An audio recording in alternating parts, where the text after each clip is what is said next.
ओम नमः शिवाय। मैं हूं ज्योतिष पंडित दीपक दुबे और उपस्थित हूं आपके साथ मार्च महीने का राशिफल लेकर। कैसा रहेगा मार्च, इस पर करेंगे चर्चा। और यह भी बताऊं कि मार्च में क्या है विशेष इस महीने, किन किन चीज़ों का उपचार आप करा सकते हैं, कौन सा मुख्य त्यौहार पड़ रहा है और ग्रहों की क्या है स्थितियां और उसके अनुसार आपका राशिफल क्या है। सबसे पहले अगर बताऊं तो 5 मार्च से मार्च के महीने में होली भी पड़ रही है और नवरात्र भी प्रारंभ होगा। तो दो महत्वपूर्ण इवेंट हो रहे हैं। होली से 8 दिन पहले होलाष्टक का मान होता है। होलाष्टक में शुभ कर्म निषेध है। शुभ कर्म अर्थात जैसे गृह प्रवेश हुआ, नई दुकान का उद्घाटन हुआ, कोई बहुत बड़ा उत्सव हुआ, कोई शादी विवाह हुआ, ये सब वर्जित माना जाता है। और 13 तारीख को होली है। 14 तारीख से होली के तुरंत बाद 14 से लेकर 28 तारीख तक के बीच में, क्योंकि हमारा जो नया संवत्सर है वो 29 से प्रारंभ हो रहा है, नवरात्रों से प्रारंभ हो रहा है। तो 14 से लेकर 28 तक पितृ कार्य के लिए अच्छा है। यानी कोई पितृदोष की शांति है, पितरों के लिए कोई श्राद्ध कराना चाहते हैं, जैसे नारायण बलि है या त्रिपिंड श्राद्ध है, तो वो आप 14 से 28 के बीच में करा सकते हैं। और उसमें भी 27 और 28 यानी चतुर्दशी और अमावस्या का जो दिन है वह विशेष रूप से अच्छा है। तो अपने पितरों के लिए श्राद्ध करना चाहते हैं तो कर सकते हैं। यदि पितृदोष है कुंडली में, नारायण बलि या त्रिपिंड श्राद्ध कराना चाहते हैं, उसके लिए भी यह समय सर्वोत्तम है और आप करा सकते हैं। इसका लाभ एक ये भी हो जाता है कि वर्ष का अंतिम हिस्सा है, तो जनरली कोई बड़ा श्राद्ध कर्म करते हैं तो उसके बाद घर में कोई शुभ कर्म नहीं करना चाहिए। तो चूंकि हमारा नवरात्रों से वर्ष बदल जाता है, तो अगले वर्ष आप कोई शुभ काम कर सकते हैं। तो इस लिहाज से भी बेहतर है। तो यदि कोई समस्या हो तो इस दौरान आप उसका निदान करा सकते हैं। 29 मार्च से नवरात्र प्रारंभ हो रहा है। नवरात्रों में आप चैत्र नवरात्रि है, नवरात्रों में माँ भगवती से संबंधित जितने अनुष्ठान हैं, ग्रह शांति से संबंधित जितने अनुष्ठान, किसी भी ग्रह की शांति कराना हो, माँ वन दुर्गा का अनुष्ठान, कात्यायनी अनुष्ठान, विवाह संबंधी समस्या हो, बच्चे की समस्या हो तो स्कंद माँ का अनुष्ठान, चुनाव में कोई राजनीतिक क्षेत्र में लड़ रहा है तो उस समय आकांक्षा पूर्ति के लिए माँ विश्वेश्वरी का अनुष्ठान, चुनाव में जीतने के लिए माँ अपराजिता का अनुष्ठान, तो ऐसे बहुत से अनुष्ठान हैं। लक्ष्मी कृपा, धन धान्य समृद्धि अगर प्राप्ति करना हो तो महालक्ष्मी का अनुष्ठान।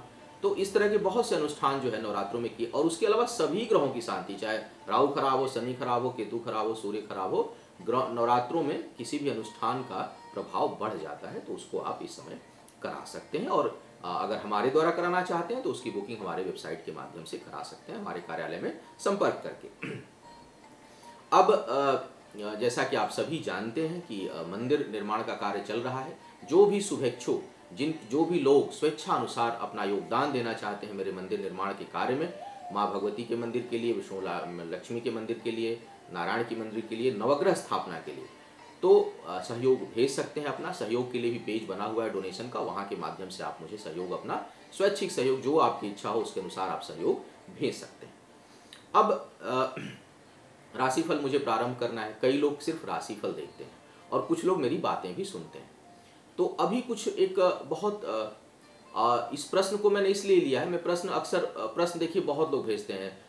प्लीज़ रिक्वेस्ट कर रहा हूँ, अपनी कुंडली एनालिसिस यूट्यूब पर या फेसबुक पर या ट्विटर पे मत भेजा करिए, क्योंकि वो मैं कर नहीं पाऊँगा। मेरे लिए संभव नहीं है कि मैं कुंडली के एनालिसिस यूट्यूब के माध्यम से करूँ, और वो मेरा प्रोफेशन भी है। तो सीधी सीधी बात है कि कोई बहुत विकट परिस्थिति है तो उसमें मेरी अपनी सर्किल की संख्या बहुत है, तो संभव नहीं होता। तो कुंडली विश्लेषण आप भेजा करें हमारी वेबसाइट के माध्यम से।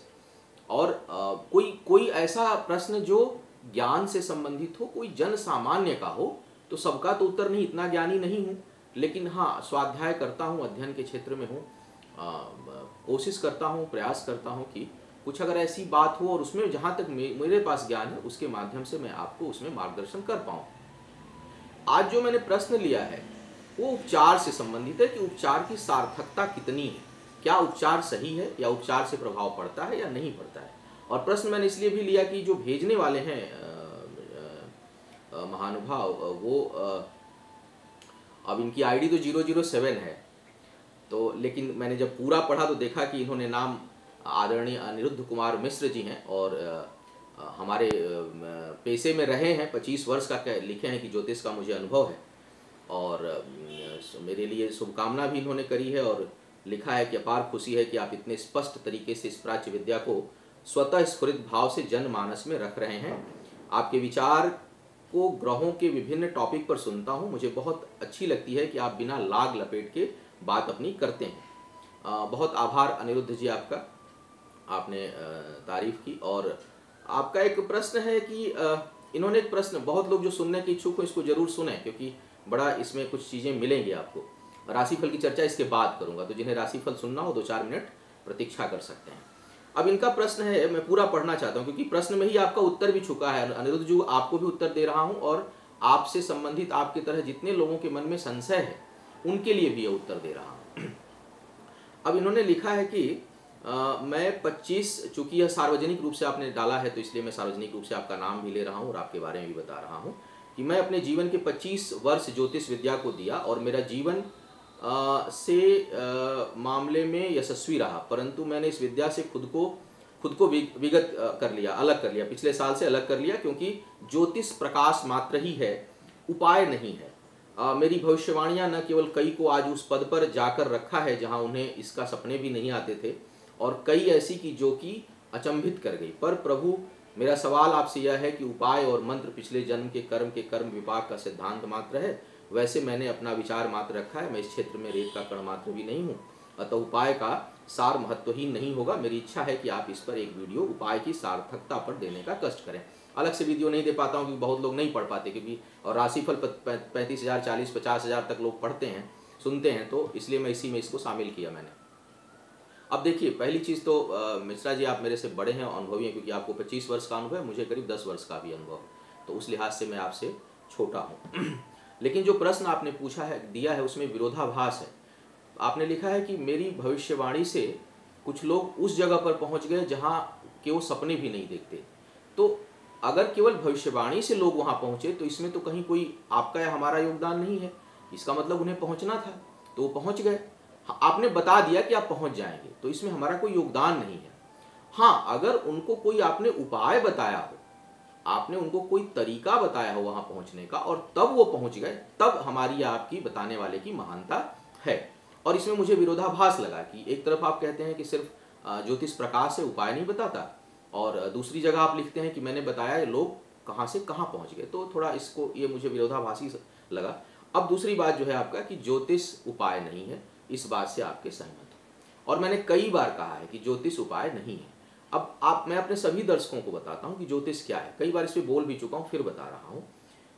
ज्योतिष एक जांचने की विधि है। जैसे आप किसी लैब में जाते हैं, अपना ब्लड टेस्ट कराते हैं, तो अगर वो ब्लड टेस्ट में हीमोग्लोबिन की मात्रा बताता है कि यह 15% है, या यह 10% है, या यह 2% है, इतना काम लैब का होता है, लैब एक्सपर्ट का होता है। अब उस हीमोग्लोबिन कम होने या अधिक होने का प्रभाव क्या पड़ेगा, उस हीमोग्लोबिन में कमी है वो ठीक कैसे होगा, और उसके लिए क्या प्रयास करना चाहिए, अब ये जो उसका डॉक्टर है वो बताता है। पहले के जब ज्योतिष का आविष्कार हुआ, ज्योतिष की जब खोज हुई, ये वेदों के समय का है। ऋग्वेद से सभी वेदों का जो है वह सारे वेदों का निर्गम हुआ, निकले सभी वेद। और उस समय अगर देखा जाए तो उसी काल में, उसी से यजुर्वेद, आपका सामवेद, आपका अथर्ववेद, आपका उसके बाद और उसके उपनिषद हैं। वेदों के 108 जो है उप अंग हैं, उपनिषद हैं। तो इनमें जो आगे चल के जो चर्चाएं हैं या जो बातें हैं, अब उस दौरान जो उपचार का माध्यम है वह आयुर्वेद है। आयुर्वेद अर्थात खान पान, खाने पीने और औषधीय चीजों का।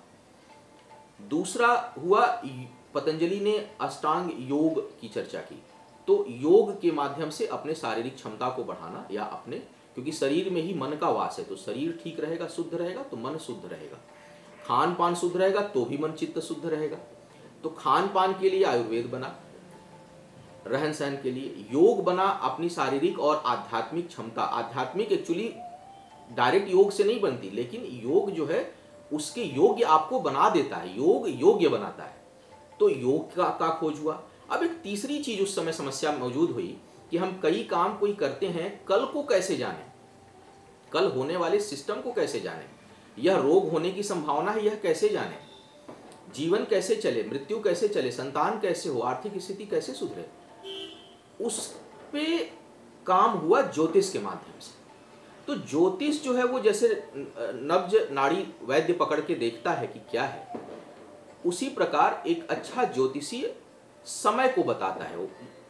वह एक लैब एक्सपर्ट है, वो अच्छा डॉक्टर भी हो यह जरूरी नहीं है, एक सभी ज्योतिषी अच्छे डॉक्टर हो यह आवश्यक नहीं है।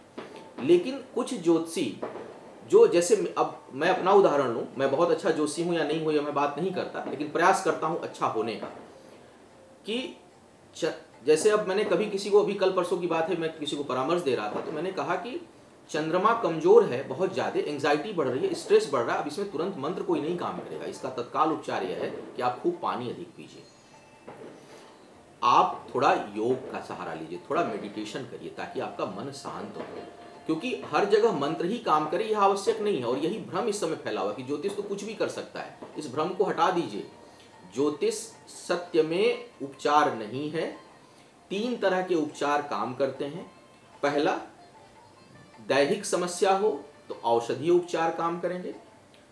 दूसरा, अगर भौतिक जगत की समस्या हो तो आपका कर्म उसको प्रभावित करेगा। जैसे आपको धन कमाना है तो आपको मेहनत करनी पड़ेगी, आपको अपने शरीर को ठीक रखना है तो आपको खान पान और एक्सरसाइज करनी पड़ेगी।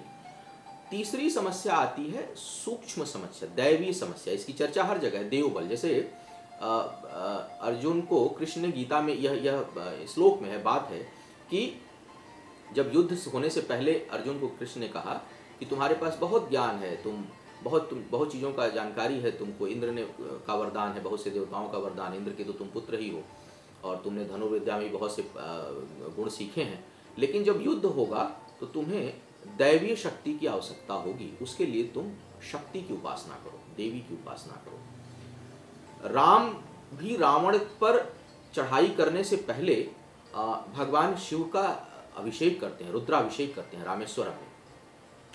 तो दैवीय शक्तियों को, यानी प्रकृति हमारे अनुकूल हो, सूक्ष्म तत्व जो प्रकृति में हो वो हमारे अनुकूल हो, इसके लिए मंत्र साधना है। ये जो रत्न वगैरह और टोटके की नारियल बहा दो, केले बहा दो, छिलके बहा दो, ये सब ज्योतिष का और मंत्र और वैदिक ज्योतिष का अंग नहीं है। वैदिक ज्योतिष का भी सच में अंग नहीं है अगर देखा जाए, ये उपचार के माध्यम। अब उपचार में कौन कितना काम करता है, कितना उसमें पारंगत है, कितनी डेंसिटी से उसको करता है, और उसको उसका कितना अनुभव है, यह मैटर करता है। और उसमें बहुत सी चीज़ें लागू होती हैं। जैसे एक सर्जन, सभी सर्जन की सर्जरी सक्सेस नहीं होती है, सभी डॉक्टरों की दवाएं सूट नहीं करती हैं। जैसे बहुत अनुभवी डॉक्टर चाहिए, उसी तरह उपचार के लिए भी अनुभव चाहिए कि किस चीज़ में इतनी मंत्रें हैं और उन मंत्रों की इतनी विधियां हैं, और उस पर साधना भी चाहिए। और आपका स्वयं का मन कितना आध्यात्मिक है, स्वयं आप कितने जागृत हैं, किस भाव से कर रहे हैं, इस पर बहुत लंबी चर्चा की जा सकती है। क्योंकि अगर करने वाले का भाव ठीक नहीं है, आजकल 90% पंडित जी लोग तो कलावा बांधेंगे तो भी पैसा ले लेंगे, पैसा रखो जी, दक्षिणा चढ़ाएंगे तो भी पैसा रखो जी, पूजा कराएंगे तो भी, जबकि हमारे शास्त्र में कहा है कि जो ब्राह्मण दक्षिणा मांग दे पूजा कराते समय उसकी पूजा निष्फल है। तो न तो कराने वाले के अंदर वह ताकत है, न ज्ञान है, न चीजें हैं, और करवाने वालों को भी जल्दी रहती है। कैप्सूल फॉर्मेट में बहुत कम लोग हैं जो ढूंढते हैं, जो तलाश करते हैं, बहुत कम ऐसे लोग हैं। तो आपका जो प्रश्न है उसका उत्तर यही है कि नहीं, आप 25 साल ज्योतिष करके आपने छोड़ा है, छोड़ने की ज्योतिष चीज़ नहीं है, बल्कि आपको बहुत अधिक अनुभव हो गया है। उस अनुभव का ज्ञान आपको संसार को देना चाहिए, और अगर मन उससे विचलित हो रहा है या हटा है तो कहीं न कहीं स्वयं के आत्म अवलोकन की भी आवश्यकता है, और अपने अध्यात्म को बढ़ाइए। क्योंकि ज्योतिष या कोई भी सिस्टम में आप तब तक बहुत आगे नहीं जा पाएंगे जब तक स्पिरिचुअलिटी नहीं बढ़ेगी, आध्यात्म नहीं बढ़ेगा। तो बड़े हैं, लेकिन चूंकि प्रश्न आपने किया है और जिस क्षेत्र का मुझे अनुभव मैं उसके आधार पर कह रहा हूँ कि थोड़ी स्पिरिचुअलिटी को बढ़ाइए, और 25 वर्षों के अनुभव का लाभ आप संसार को और इस विधा को दीजिए। और भविष्य के लिए आपको मेरी शुभकामना, और उम्मीद है कि आपको आपका उत्तर मिल गया होगा। ज्योतिष उपचार नहीं है, ज्योतिष टेस्ट देता है, बताता है, और उपचार के माध्यम तीनों हैं। हमें तीनों माध्यम को अगर हम ज्योतिष में समाहित करेंगे, औषधि, जैसे अगर हाथ कट गया, खून निकलने लगा, तो मंत्र बोलने से खून नहीं रुकेगा, लेकिन हाथ कटने की संभावना है, खून बहने की संभावना है, यह ज्योतिष बताता है। अब खून रोकने के लिए कौन सा उपचार वहाँ बेहतर है, वह वहाँ आपको अप्लाई करना पड़ेगा, तभी वह ठीक होगा। अगर हम चीज़ों को छोड़ेंगे, बहिष्कृत करेंगे कि आयुर्वेद खराब है इससे नहीं होगा, योग खराब है इससे नहीं होगा, एलोपैथ खराब है इससे नहीं होगा, होम्योपैथ खराब है इससे नहीं होगा, यूनानी खराब है इससे नहीं, आप उसके एक्सट्रैक्ट को लीजिए। हर चीज़ में कुछ अच्छाइयाँ और कुछ बुराइयाँ होती हैं, हमको उसमें से क्या लेना है यह हमारे पर निर्भर करता है। फिर एक और छोटी सी घटना आपको बताता हूँ। कहानी है, कहीं इसका वैसे चर्चा नहीं है कि कृष्ण और अर्जुन एक साथ जा रहे थे और एक राह में एक मरा हुआ कुत्ता पड़ा था। अब कुत्ता मरा हुआ है तो बहुत बदबू आती है, कई बार आप लोगों ने भी इसका अनुभव किया होगा। तो अर्जुन जो है अपना नाक बंद किए और नाक मुंह बंद किए और साइड से होकर के दूर से निकल गए, और कृष्ण जो है वह कुत्ते को देखे, गौर से देखने लगे, फिर उसके पास गए, पास जाके बैठे उसके पास और बैठ करके कुछ देखे और देख करके वहाँ से चल दिए। अर्जुन को दूर से दिखाई नहीं पड़ा कि उन्होंने क्या ऑब्जर्व किया। जब पास गए तो बोले कि इतनी उसमें से स्मेल आ रही थी, इतनी महक आ रही थी, आप उसके पास कैसे चले गए और बैठ के देख क्या रहे थे सड़े हुए कुत्ते में? बोले अर्जुन मैं उसके दांत देख रहा था कि उसके दांत, उसकी शरीर बिल्कुल उसका नष्ट हो चुका है, छत विछत हो चुका है, कीड़े पड़ गए हैं, लेकिन उसके दांत में वही चमक बरकरार है। तो मैं उसको दांत देख रहा था कि इसके दांत में इतनी चमक कैसे। तो वही बात है कि हम उसमें से क्या लेना चाह रहे हैं, हम उसकी महक लेना चाह रहे हैं, हम उसकी गंदगी को लेना चाह रहे हैं, या हम उसकी अच्छाई को लेना। कोई सिस्टम परफेक्ट नहीं है और कोई सिस्टम खराब नहीं है, सब सिस्टम में कुछ ना कुछ खासियत है। अगर ज्योतिष के साथ हम योग, आयुर्वेद, यानी जो जहाँ अप्लाई हो रहा है, अगर उसका हम स्मार्टली प्रयोग करें तो हमको सफलता मिलेगी। और कुछ ऐसी चीज़ें जहाँ बुद्धि नहीं काम करती है वो दैवी प्रकोप होता है। अच्छा, अब दैवी प्रकोप पे भी कहेंगे भगवान ने लिखा है तो हो जाएगा। छोटा सा एक उदाहरण दूंगा, फिर राशिफल स्टार्ट करूंगा, कभी और चर्चा करूंगा। देखिए, तुलसीदास ने रामायण में 2 बातें कही हैं, और तुलसीदास की बातों में विरोधाभास 2 जगह आ गया है। एक जगह लिखते हैं, बड़ी कॉमन चौपाई, और बड़े आप मैंने जो लोग ज्योतिष को या धर्म को नहीं मानते हो बड़े आराम से बोल देते हैं, और उन्होंने लिखा है कि होई है सोई जो राम रच राखा, कोकरी तर्क बढ़ावई शाखा। यानी जो राम ने रचा है, विधाता ने जो रचा है वो हो जाएगा। उसी रामायण में तुलसीदास लिखते हैं कि भावहि मेटि सकहि त्रिपुरारी, यानी होनी को शिव बदल सकते हैं। अब अगर होनी बदली नहीं जाती तो सावित्री यमराज से अपने पति को कैसे ले लेती, मार्कंडे जी को इतनी लंबी आयु कैसे मिल जाती, ध्रुव तारा कैसे बन जाता।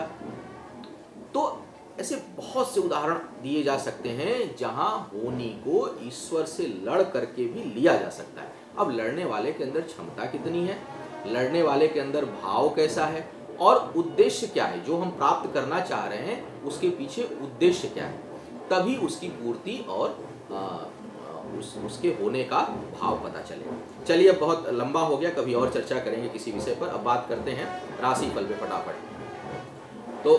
तो अब बात करते हैं मेष राशि वालों की, कि मेष राशि वालों के लिए महीना कैसा रहेगा। इस महीने की यदि मैं बात करूं तो यह महीना कुछ परेशानी भरा नजर आ रहा है। समाज में मान प्रतिष्ठा में कुछ कमी हो सकती है, आपको सतर्क रहना होगा। बिना वजह के कार्यों में व्यय होगा। हालांकि महीने के अंत में आते आते कुछ मानसिक तनाव में कमी होगी, आय में भी कुछ वृद्धि होगी, और मन में उत्साह रहेगा, और कहीं की शुभ यात्रा भी संभव है। तो कुल मिलाकर महीने का अंतिम भाग ठीक है, लेकिन शुरू के जो 2-3 सप्ताह हैं वह बहुत पक्ष में नहीं है। कुछ मानसिक अशांति का योग और अधिक खर्च का योग आपके लिए बन रहा है। वृषभ वालों की यदि मैं बात करूं तो आपके लिए सार्वजनिक जीवन में मान सम्मान की प्राप्ति का योग बहुत अच्छा बना हुआ है। घर में कोई मांगलिक कार्य या शुभ कार्य संपन्न हो सकता है। जो पारिवारिक जीवन है, गृहस्थ जीवन है, दाम्पत्य जीवन है, उसमें वह सुखमय रहेगा, उसमें एक दूसरे के साथ नजदीकियां बढ़ेंगी और प्रसन्नता बढ़ेगी। कार्य क्षेत्र में कुछ लोगों के लिए बदलाव हो सकता है नौकरी बदले, हो सकता है अपने व्यापार को आप परिवर्तित करें। माँ के स्वास्थ्य संबंधी कुछ समस्या उत्पन्न हो सकती है, थोड़ा वहाँ आपको सावधानी रखनी होगी। मिथुन वालों की यदि मैं बात करूं तो यह महीना आपके लिए मिला जुला परिणाम देगा। करीबी लोगों का, परिवार के लोगों का, भाई बंधुओं का आपको सहयोग मिलेगा। मानसिक सुख सुविधाओं की अनुभूति होगी, उसमें प्रसन्नता होगी। निर्णय अच्छे ले पाएंगे, बौद्धिक क्षमता बेहतर रहेगी इस महीने। कोई अच्छा काम आपसे संपादित हो सकता है, कहीं नौकरी या पदोन्नति के लिए प्रयास कर रहे हैं तो खुलकर करिए, हो सकता है उसमें आपको इस महीने सफलता मिल जाए। दाम्पत्य जीवन में भी शुभता है, प्रेम संबंधों में शुभता है, इसमें आपको प्रसन्नता रहेगी, उसमें कोई तनाव दिखाई नहीं पड़ रहा है। लेकिन माह के अंतिम भाग में किसी बड़ी सफलता के लिए बहुत अधिक प्रयास करना होगा। तो यदि आप कुछ बड़ा सोच रहे हैं अपने जीवन से, कुछ बड़ा, विशेष करके आय के मामले में मैं बात कर रहा हूँ, करियर के मामले में, तो आपको बहुत परिश्रम और हो सकता है कुछ स्ट्रगल करना पड़े, क्योंकि अंतिम सप्ताह संघर्ष के साथ सफलता को दिखा रहा है। कर्क वालों की यदि मैं बात करूं तो भाई दाम्पत्य जीवन में आपके कुछ वैचारिक मतभेद दिखाई पड़ रहा है।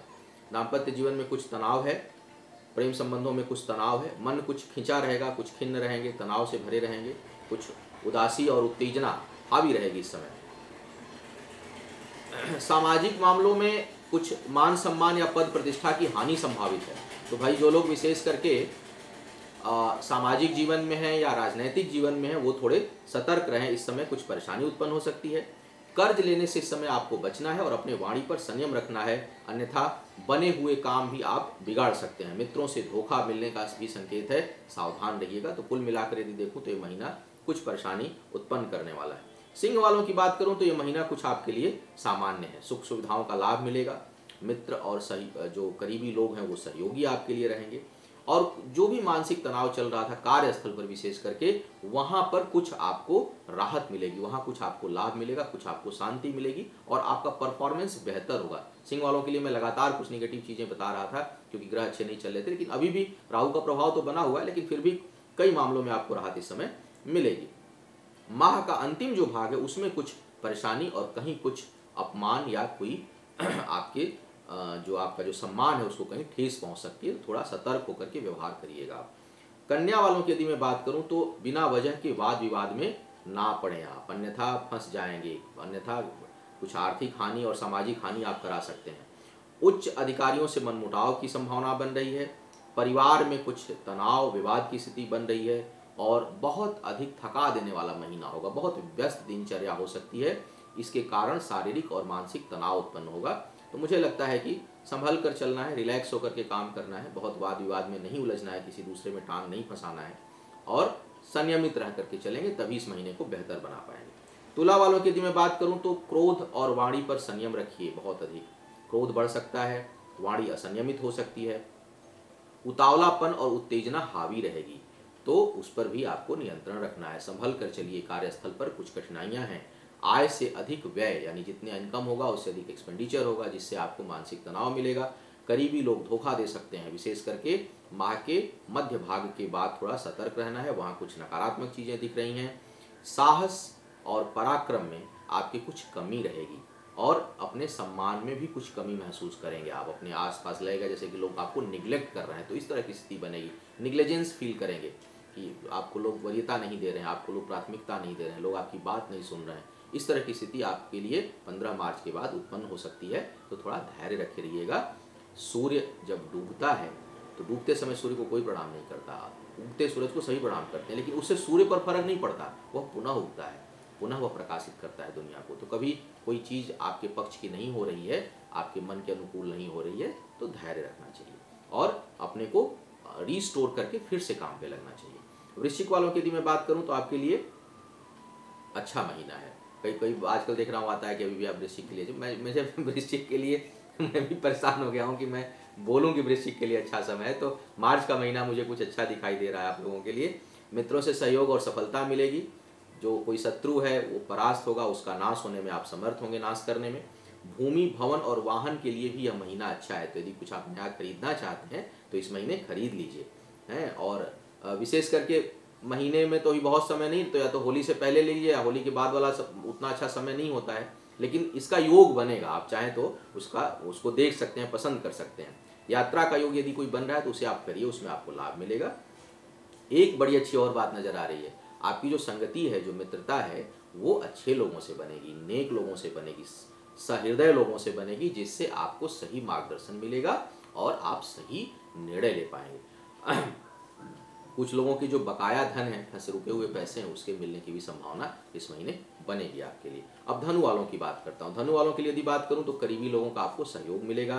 अपने पारिवारिक जीवन में अपने उत्तरदायित्व, जो आपकी रिस्पॉन्सिबिलिटी है, उसको आप समझेंगे भी और उसका निर्वहन भी करेंगे। पुराने जो मित्र हैं उनसे मुलाकात इस महीने संभावित है आपकी। किसी नए पद प्रतिष्ठा के मिलने की संभावना बन रही है। तो कुछ नई रिस्पॉन्सिबिलिटी, अपॉर्चुनिटी आपकी जो है आपकी प्रतीक्षा में है। हो सकता है कि इस महीने आपको वह मिले और उसका आप निर्वहन अच्छे से कर पाएँ। संतान पक्ष से भी सुख की प्राप्ति होगी। शत्रुओं पर विजय प्राप्त करने का योग बनेगा और कानूनी मामले यदि कोई चल रहे हैं तो उसमें आपको सफलता का योग है। तो कुल मिलाकर ठीक ठाक महीना है, आप इसका आनंद लीजिए और नेक राह पर चलते रहिए। मकर वालों की यदि मैं बात करूं तो यह महीना आपके लिए मिला जुला परिणाम देगा। कुछ पारिवारिक कलह की स्थिति बन रही है, मानसिक अशांति की स्थिति होगी, मान सम्मान में भी कुछ कमी महसूस करेंगे। सामाजिक और व्यापारिक क्षेत्र में आपको लाभ मिलेगा, आर्थिक स्थिति सुधरेगी और महीने के अंत में आते आते कोई शुभ समाचार आपको प्राप्त हो सकता है।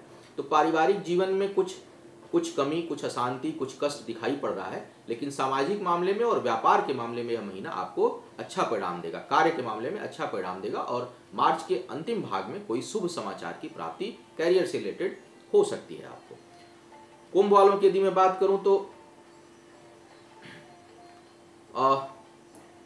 ये इस महीने में कुछ नए सुख संसाधन आपको उपलब्ध होंगे, कुछ नई भौतिक चीज़ों की उपलब्धि प्राप्त होगी जिससे सुख की अनुभूति बढ़ेगी इस महीने। हालांकि कुछ पारिवारिक जीवन में कुछ तनाव अभी बना रहेगा, अभी उतार चढ़ाव पारिवारिक जीवन में बना रहेगा, उससे पूरी तरह से मुक्ति अभी नहीं मिलेगी, विशेष करके आधे भाग तक तो बिल्कुल नहीं मिलने वाली है। मार्च के मध्य तक कठिनाई कुछ न कुछ बनी रहेगी आपके लिए। मार्च के बाद जो है हो सकता है कि आपको थोड़ी राहत उस मामले मिले, लेकिन अभी कार्य व्यापार और साझेदारों से आपको सतर्क होकर चलना है, वहां कुछ नुकसान या कुछ हानि की संभावना है। एक चीज अच्छी है कि पराक्रम बहुत अच्छा रहेगा, मतलब मन में उत्साह रहेगा, चीजों को बर्दाश्त करने की क्षमता रहेगी, काम करने की क्षमता रहेगी, जल्दी थकेंगे नहीं और जल्दी हार नहीं मानेंगे। तो ईश्वर मैं कहता हूं कि समस्याएं भले दे लेकिन हौसला भी दे। हौसला खत्म होना बहुत खराब होता है, हारने से भी बड़ा दोष है हौसला का समाप्त होना। तो ईश्वर से हमेशा प्रार्थना करते रहिए कि भगवान कुछ दो या मत दो, लेकिन मुझे हौसला दो, क्योंकि यदि हौसला रहेगा तो दिन तो फिर बदलेगा, समय तो फिर बदलेगा। तो आपके लिए अच्छी बात है कि हौसला बना रहेगा आपका, वो नहीं डिगेगा। हाँ, जो साझेदारी वगैरह के काम है और दाम्पत्य जीवन है वहाँ से जरूर कुछ तनाव होगा, लेकिन आप उसको बर्दाश्त कर लेंगे और निकल लेंगे। एजुकेशन के मामले में सफलता का योग है, तो जो शिक्षा के क्षेत्र में लोग हैं वो कुछ बेहतर कर पाएंगे, इसकी अच्छी संभावना दिखाई दे रही है। मीन वालों की यदि मैं बात करूं तो यह महीना आपके लिए बहुत ही सुख भरा हुआ है, माता से सुख की प्राप्ति होगी। अपनी भावनाओं से उठकर माने आप अपनी इच्छा शक्ति से भी ऊपर काम करेंगे और थोड़ा मन जो है वो ब्रॉड स्पेक्ट्रम पे रहेगा, बहुत बड़े लेवल पे आप सोचेंगे चीज़ों को, कैनवास आपका बड़ा होगा इस समय, ये बड़ी अच्छी बात है। संघर्ष शक्ति बनी रहेगी, लड़ने की क्षमता रहेगी। लड़ने का मतलब युद्ध से नहीं, लड़ने का मतलब अपने जीवन या जीवन से संबंधित समस्याओं से आप जूझने में समर्थ इस समय होंगे। शत्रुओं का नाश होगा, कोई यदि परेशानी उत्पन्न कर रहा है तो वह स्वतः समाप्त हो जाएगा, आपको उसके लिए परेशान होने की जरूरत नहीं है। और किसी ज्ञान के लिए, नॉलेज के लिए, शोध के लिए, लेखन के लिए महीना बहुत अच्छा है। एक चीज़ की सलाह दूंगा, इस महीने विशेष करके मार्च के तीसरे सप्ताह तक नए प्रेम संबंध से बचें, क्योंकि वह आपके लिए अच्छा नहीं होगा, उसमें कहीं ना कहीं आगे चल के बहुत परेशानी आपके लिए उत्पन्न हो सकती है। तो यह था इस महीने का राशिफल आप सभी के लिए। उम्मीद है आपको मार्गदर्शन मिलेगा। जैसा मैंने कहा कि इस महीने पितृ से संबंधित शांति आप करा सकते हैं 27-28 मार्च को, उसकी बुकिंग हमारी साइट से करा सकते हैं। नवरात्रों से संबंधित पूजा अनुष्ठान की आप बुकिंग करा सकते हैं। होली का महीना है तो आप सभी को होली की ढेर सारी शुभकामना, बधाई। आपके जीवन में हर प्रकार के रंग जो है वह बने रहें, हर्षोल्लास के साथ आप होली मनाइए। शुभकामना, भगवान शिव की कृपा आप सभी के ऊपर हो, आयु आरोग्य और ऐश्वर्य की वृद्धि हो। इन्हीं शुभकामनाओं के साथ आपसे विदा लेना चाहूँगा। पुनः मुलाकात होगी किसी नए विषय पर, तब तक के लिए मुझे आज्ञा दें। ओम नमः शिवाय।